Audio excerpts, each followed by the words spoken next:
Disparu des écrans radars depuis le 7 octobre, Yehriye Sinwar reste introuvable et son sort fait l'objet de toutes les spéculations. Mi-février dernier, Tsahal a diffusé à la télévision une vidéo en noir et blanc captée le 10 octobre dernier par une caméra de surveillance du Hamas montrant son chef et une partie de sa famille marcher dans un tunnel de Gaza. Depuis, des responsables israéliens, dont Yoav Gallant, affirmaient que Sinwar était en fuite et allait de cachette en cachette.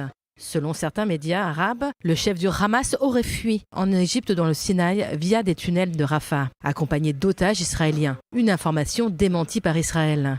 Mais dans les faits, il est techniquement possible de fuir Gaza pour rallier l'Égypte, puisque des tunnels y conduisent et selon la chaîne israélienne 12, des dizaines de civils palestiniens auraient réussi à passer le point de passage de Rafah. Et parmi ces civils figurent des neveux et nièces de Sinwar. D'autres membres de famille du responsable du Hamas seraient également échappés, comme les 2 enfants du porte-parole de la police, Ayman al-Batadji, les 4 enfants de Samer El-Sraj, un membre du bureau politique du Hamas, et la fille du ministre de la Santé du groupe terroriste.